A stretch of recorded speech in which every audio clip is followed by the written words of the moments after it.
Hello students, today we will read our chapter The Tiger King, which is written by Kalki. This chapter has been taken from the book Vistas for class 12. आज हम पढ़ेंगे The Tiger King, जो कि कल्कि द्वारा लिखी गई कहानी है. कहानी बहुत ही इंटरेस्टिंग है. I hope you all will listen it carefully. The hero of the story is the Maharaja of Pratibandpuram. His name was Jung Jung Bahadur. कहानी का जो हीरो है, मुख्य पात्र है, वो महाराजा है. कहाँ का? प्रतिबंधपुरम का. प्रतिबंधपुरम एक जगह है और वहाँ का राजा है, वो इस कहानी का हीरो है और उसका नाम है जंग जंग बहादुर. But he is often called the Tiger King. As soon as he was born, the astrologers had told that one day the Tiger King would have to die. लेकिन नाम जंग जंग बहादुर था राजा का, लेकिन उसको अक्सर लोग टाइगर किंग के नाम से पुकारते थे, बुलाते थे. यानी कि उसे टाइगर किंग के नाम से जाना जाता था. इस नाम से वो बहुत ही फेमस था. As soon as he was born, जैसे ही उसका जन्म हुआ था, द एस्ट्रोलॉजर्स मीन जो भविष्य की बताते हैं, भविष्यवाणी करते हैं. हेड फोरटेल्ड, ज्योतिष. एस्ट्रोलॉजर में ज्योतिष, जो कि हमें हमारे भविष्य के बारे में बताते हैं. हेड फोरटोल्ड, उन्होंने पहले ही बता दिया था that one day the tiger king would have to die, कि एक ना एक दिन टाइगर किंग को मरना पड़ेगा. He would grow up to become a great warrior and champion of champions. और क्या कहा उन्होंने? बताया कि वो बड़ा होगा और एक बहुत ही महान योद्धा बनेगा और चैंपियन ऑफ चैंपियंस, यानी कि विजेताओं का विजेता भी बनेगा. The chief astrologer predicted that his death would come from a tiger. और जो एस्ट्रोलॉजर्स थे उनमें से जो मेन था, चीफ था, मुख्य था, उनका हेड था, प्रेडिक्ट का मतलब जिसने भविष्यवाणी करी थी, उसने क्या कहा, क्या बताया कि his death would come from a tiger, कि उसकी मौत किस वजह से होगी? एक टाइगर की वजह से होगी, यानी कि एक टाइगर उसकी मौत का कारण बनेगा. The Prince was born in the hour of the bull. और उसने बताया कि प्रिंस यानी कि जो राजकुमार किस उसमें पैदा हुआ है, किस घड़ी में. आर मतलब घड़ी, किस समय में पैदा हुआ है? द बुल के समय में पैदा हुआ था. The bull and the tigers are enemies. और उसने बताया कि बुल और टाइगर जो एक दूसरे के दुश्मन होते हैं. एनिमीज का मतलब दुश्मन. Therefore death would come to him by the tiger. और इसलिए उसकी मौत किस वजह से होगी? एक टाइगर की वजह से होगी. एक टाइगर उसकी मौत का कारण बनेगा. He must be careful with the 100th tiger. और उसने बताया कि उसको जो 100वां शेर होगा उससे खास तौर से सतर्क रहना पड़ेगा, बहुत ही सावधान उसको रहना पड़ेगा. यानी कि एक राजा था प्रतिबंधपुरम का, नाम जंग जंग बहादुर था. जब उसका जन्म हुआ तो ये भविष्यवाणी हुई कि उसकी मौत होगी और उसकी मौत की वजह बनेगा एक टाइगर. और एस्ट्रोलॉजर जो थे, भविष्यवाणी जो ज्योतिष थे, उन्होंने बताया कि 100वें टाइगर से राजा को, प्रिंस को संभल कर रहना होगा. There were many tigers in the forest in the Pratibandhapuram state. Pratibandhapuram राज्य में बहुत सारे टाइगर्स थे. प्रतिबंधपुरम राज्य के अंदर जो जंगल थे, फॉरेस्ट थे, उनमें बहुत सारे टाइगर्स थे. At the age of 20 the maharaja started out on a tiger hunt. जब महाराजा या टाइगर किंग जब 20 साल के हुए तो उन्होंने टाइगर का शिकार करना शुरू कर दिया. He was thrilled beyond measure when he killed his first tiger. और ही वॉज थ्रिल्ड का मतलब बहुत ज़्यादा खुश. बहुत ज़्यादा खुश था और एक्साइटमेंट से भरा हुआ था, बियॉन्ड मेजर की जितना सोच से भी ज़्यादा, यानी कि बहुत ज़्यादा खुश था, एक्सेस में ही खुश था। When he killed his first tiger, जब पहली बार उसने टाइगर का शिकार किया तो वो बहुत ही खुश था। The state banned tiger hunting by anyone except the Maharaja, और राज्य में राजा के अलावा किसी को भी शिकार करने का अधिकार नहीं था, यानी कि टाइगर के शिकार पर बैन लगा दिया गया था, केवल राजा को ही टाइगर का शिकार करने का अधिकार था। द टाइगर किंग वॉज वोड that he would attend all other matters only after killing the 100 tigers. और राजा ने ये कहा, ये घोषणा करी कि वो और जो ऑल अदर मैटर्स, यानी कि और जो भी मामले हैं उनको वुड अटेंड, कि कब अटेंड करेगा, कब देखेगा, ओनली आफ्टर किलिंग दी 100 टाइगर्स, कि जब तक वो 100 टाइगर का शिकार नहीं कर लेगा तब तक वो राज्य के किसी भी काम को नहीं देखेगा, केवल जब तक 100 टाइगर्स को वो नहीं मार देता तब तक वो कोई भी काम नहीं करेगा। His tiger Hunt proved highly successful, और उसका जो टाइगर शिकार करने का जो कर रहा था, शिकार कर रहा था, टाइगर की जो शिकार कर रहा था वो बहुत ज़्यादा कामयाब हो रहा था। धीरे धीरे एक एक करके वो टाइगर्स को मारने लग रहा था। क्यों मारने लग रहा था? क्योंकि एस्ट्रोलॉजर्स ने ये भविष्यवाणी करी थी कि राजा की मौत की वजह 100वां टाइगर बनेगा, यानी कि उसको 100 टाइगर मारने पड़ेंगे, इसलिए वो टाइगर का शिकार कर रहा था। He was able to kill 70 tigers. No tigers were left now in his state, so he married a girl of royal family of a state, which possessed a large number of tiger population. He was able to kill 70 tigers. 70 शेरों का शिकार करने में कामयाब हो गया था। And no tigers were left now in his own state. और अब उसके खुद के राज्य में कोई भी टाइगर नहीं बचा था शिकार करने के लिए। तो उसने क्या किया? उसने एक ऐसी लड़की से, सो ही मैरिड अ गर्ल, एक ऐसी लड़की से शादी की, girl of royal family. Royal family मतलब किसी शाही परिवार से संबंध रखने वाली लड़की से शादी करी। ऑफ अ स्टेट विच पोजेस्ट, एक ऐसा राज्य, विच पोजेस्ट का मतलब जिसके थे, बहुत सारे थे, a large number of tiger population, जिस राज्य में बहुत सारे टाइगर्स थे उस राज्य की राजकुमारी के साथ उसने शादी करी। The maharaja started hunting the tiger in the forest of his father in law's state. और अब महाराजा ने क्या किया? उसके फादर इन लॉज यानी ससुर के राज्य में जितने भी टाइगर्स थे उनका शिकार करना शुरू कर दिया। He succeeded in killing 99 tigers in all. और इस तरीके से ही सक्सीडेड का मतलब कामयाब हो गया था, इन किलिंग मारने में, 99 टाइगर्स इन ऑल, कुल मिलाकर वो 99 शेरों का शिकार करने में कामयाब हो गया था।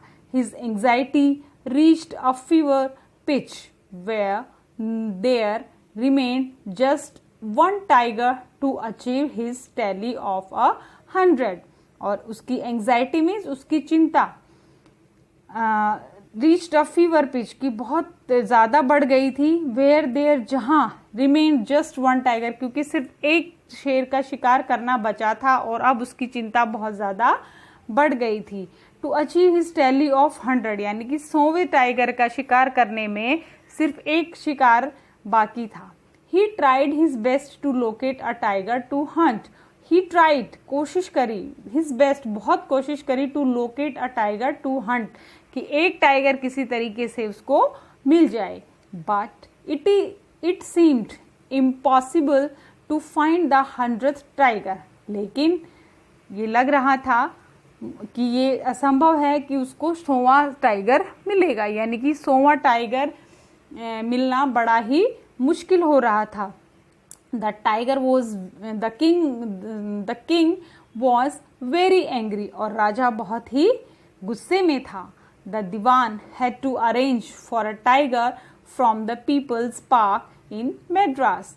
और जो दीवान यानी कि उसका जो मिनिस्टर था, मंत्री था, हैड अरेंज्ड, उसने इंतज़ाम किए एक टाइगर के from People's Park in Madras, कि मैड्रास के अंदर पीपल्स पार्क है, उसमें से एक टाइगर का इंतज़ाम किया, प्रबंध किया। He kept the tigers hidden in his house, वो टाइगर वहाँ से लेके आया और अपने घर में उसने छुपा दिया। It was an old sickly tiger, और ये एक बूढ़ा बीमार, ओल्ड मीन्स बूढ़ा, सिकली बीमार टाइगर था। The king took careful aim at the tiger, और राजा जो था वो बड़ा ही सावधानी के साथ उसने लक्ष्य साध रखा था उस टाइगर पर। But the bullet missed it, लेकिन जो गोली थी वो उस टाइगर को मिस कर गई, यानी कि वो गोली टाइगर को नहीं लगी। The tiger fell in a crumpled heap. Later one of the hunters took aim from a distance of 1 foot and shot the tiger, और टाइगर जो है वो वहाँ एक ढेर पर गिर गया। और बाद में जो राजा के साथ शिकार करने के लिए गए थे उनमें से एक ने बहुत ही नज़दीक से 1 फुट की ऑफ 1 foot 1 फुट की दूरी से शॉट द टाइगर, टाइगर को मार दिया।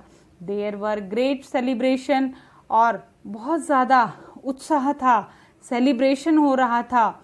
When the tiger was killed, जब वो टाइगर मारा गया तो राज्य में बड़ा उत्साह था और लोग खुशियाँ मना रहे थे।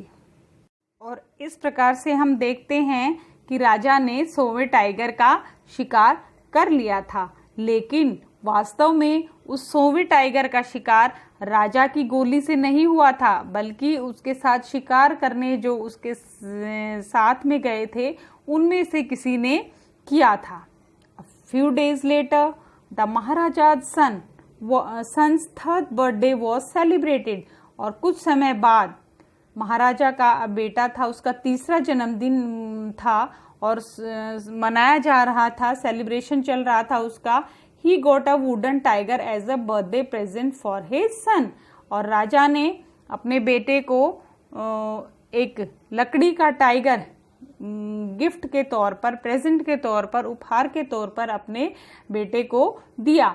While playing with the wooden tiger along with his son, जब वाइल प्लेइंग, जब खेल रहा था राजा उस लकड़ी के टाइगर के साथ, अपने बेटे के साथ, वन ऑफ द सिल्वर्स का मतलब एक फांस जिसको हम कहेंगे, छोटा सा लकड़ी का टुकड़ा, pierce the Maharaja's right hand, pierce का मतलब चुभ गया, राजा के राइट हैंड में चुभ जाता है। ही पुल्ड इट आउट, वो उसे निकाल देता है विद हिज लेफ्ट हैंड, अपने उल्टे हाथ से, and continue to play with the prince, और लगातार उसके साथ, अपने बेटे के साथ खेलता रहता है। इन्फेक्शन डिवेलप्ड, और इस तरीके से इन्फेक्शन फैल गया in the Kings right hand, उसके राइट हैंड में पूरा इन्फेक्शन फैल गया। इन 4 days, और 4 दिनों में, it developed into a suppurating sore and spread all over the arm. Suppurating sore का मतलब मवाद से भरा हुआ घाव, यानी कि जो उसके वो लगी थी छोटी सी लकड़ी की पिंच की वजह से जो घाव बना, उसकी वजह से उसमें मवाद भर गई थी, पक गया था वो, और इन्फेक्शन पूरी बाजू में फैल गया था। He died after an unsuccessful operation, बाद में उसका ऑपरेशन भी किया गया हाथ का, बट वो कामयाब नहीं हुआ और राजा की मृत्यु हो जाती है। And in this way the 100th tiger took its final revenge upon the tiger king, और इस तरीके से 100वें टाइगर ने राजा से अपना फाइनल रिवेंज, अपना आखिरी शिकार, अपना बदला लिया, यानी कि 100वें टाइगर की वजह से राजा की मौत हो गई। जैसे कि ज्योतिषों ने बताया कि 100वें टाइगर की वजह से राजा की मौत होगी, बिल्कुल वैसा ही हुआ, और उस 100वें टाइगर की वजह से ही राजा की मृत्यु हो जाती है।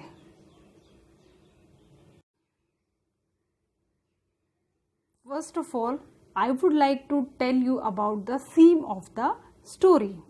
कोई भी कहानी जब होती है तो हमेशा उसके पीछे कोई ना कोई थीम होती है, और ये कहानी द टाइगर किंग इसकी जो मेन थीम है वो ये है कि animals and birds are as much part of the nature as human beings, कि जो एनिमल्स हैं, पशु हैं और पक्षी हैं, वो भी इतना ही बड़ा हिस्सा है हमारी इस प्रकृति का जितना कि इंसान है। हमें सिर्फ यही नहीं सोचना है कि सिर्फ इंसान ही इस प्रकृति का हिस्सा है, बल्कि पशु पक्षी, पेड़ पौधे, पहाड़ पर्वत, नदी नाले सब इस प्रकृति का हिस्सा हैं। The destruction of haphazard killing of one species may not only lead to its extinction, but it will adversely affect the ecological balance। हमारी जो प्रकृति है ये जो इसका इकोलॉजिकल बैलेंस है वो बनना बहुत ही ज़रूरी है। अगर हम सबको सरवाइव करना है तो एक बैलेंस हम सब में होना चाहिए, चाहे फिर इस प्रकृति के अंदर चाहे कोई कितना ही खतरनाक स्पीसीज क्यों ना हो, प्राणी क्यों ना हो, हर एक का अपना महत्व है। तो द डिस्ट्रक्शन यानी कि ख़त्म कर देना, अंत कर देना, और हैफेजर्ड किलिंग और लगा बहुत सारी अगर संख्या में अगर हम मारते हैं किसी भी प्रजाति को, स्पीसीज यानी कि प्रजाति को, may not only lead to its extinction, केवल उस प्रजाति को ही ख़त्म नहीं करेगा, एक्सटिंक्शन का मतलब ख़त्म करना, but it will adversely affect the ecological balance, बल्कि हमारा जो पारिस्थितिक तंत्र है, जो हमारा इकोलॉजिकल सिस्टम है, उसको बुरी तरीके से प्रभावित करेगा। अगर हम जो हमारी नेचर के अंदर अलग अलग स्पीसीज़ हैं उनको जो हमें अच्छी नहीं लगती या जो हमारे लिए नुकसान करती है, अगर हम सब उनको मारना शुरू कर देंगे तो ये बैलेंस बिगड़ जाएगा और हम सबको भी उसका प्रभाव भुगतना पड़ेगा। Those animals which serve as food for the wild animals will increase in large number। और इस तरीके से जो पशु जंगली जानवरों का, वाइल्ड एनिमल्स यानी जंगली जानवरों का खाना बनते हैं, will increase in large number, वो बहुत ज़्यादा संख्या में बढ़ जाएंगे। If the beast of prey was wiped out, और अगर किसी जानवर का, प्रे माने शिकार, अगर शिकार उसको वो अगर ख़त्म हो जाए, each species howsoever fierce माने कि खतरनाक, डेडली बहुत ही ज़्यादा खतरनाक, फिरोशियस और poisonous has its role in maintaining ecological balance in nature. चाहे कोई भी प्रजाति हो, फिर वो चाहे कितनी ही खतरनाक हो, कितनी ही भयानक हो और कितनी ही जहरीली ही क्यों ना हो, हर एक का अपना रोल है हमारे इस इकोलॉजिकल सिस्टम को मेंटेन करने में। हर जीव जिसको भगवान ने बनाया है या प्रकृति में जो जीव है, चाहे वो कितना ही छोटा है, चाहे कितना ही बड़ा है, चाहे कितना ही हमारे लिए कितना ही फ्रेंडली है या कितना ही हमारे लिए फिरोशियस है, चाहे खतरनाक है, ये नहीं कि हम जो चीज़ें हमारे लिए उनको मार दें, नहीं, अगर हम उन सब चीज़ों को ख़त्म करेंगे तो इकोलॉजिकल बैलेंस जो है ये बिगड़ जाएगा और हम सब के लिए जीना बड़ा ही मुश्किल हो जाएगा। तो इस कहानी की थीम यही है कि हमें अपने इकोलॉजिकल बैलेंस को मेंटेन करना है। अब कहानी का हम कंक्लूजन निकालते हैं कि इस कहानी का कंक्लूजन क्या निकलता है, निष्कर्ष क्या निकलता है कि by means of the tiger king summary the writer wants to say that no one can change what is written in destiny no matter what they do. Tiger king कहानी की समरी को पढ़ने के पश्चात हम इस कंक्लूजन पर पहुंचते हैं, या राइटर ये मैसेज देना चाहता है इस कहानी के माध्यम से कि कोई भी हम अपने भाग्य को चेंज नहीं कर सकता, कि जिसकी किस्मत में जो लिखा हुआ है वो होना ही होना है, हम उसको बदल नहीं सकते। राजा ने बहुत कोशिश करी अपने आप को 100वें टाइगर से बचाने की, लेकिन हालांकि उसने 100 टाइगर्स का शिकार भी किया, लेकिन फिर भी क्योंकि उसके भाग्य में लिखा हुआ था कि उसकी मौत टाइगर की वजह से होनी है, और चाहे फिर वो लकड़ी का ही टाइगर क्यों न था, और इस वजह से उसकी मौत हो। इसलिए जिसकी किस्मत में जो लिखा है वो तो होना ही है, हम इंसान उसको बदल नहीं सकते।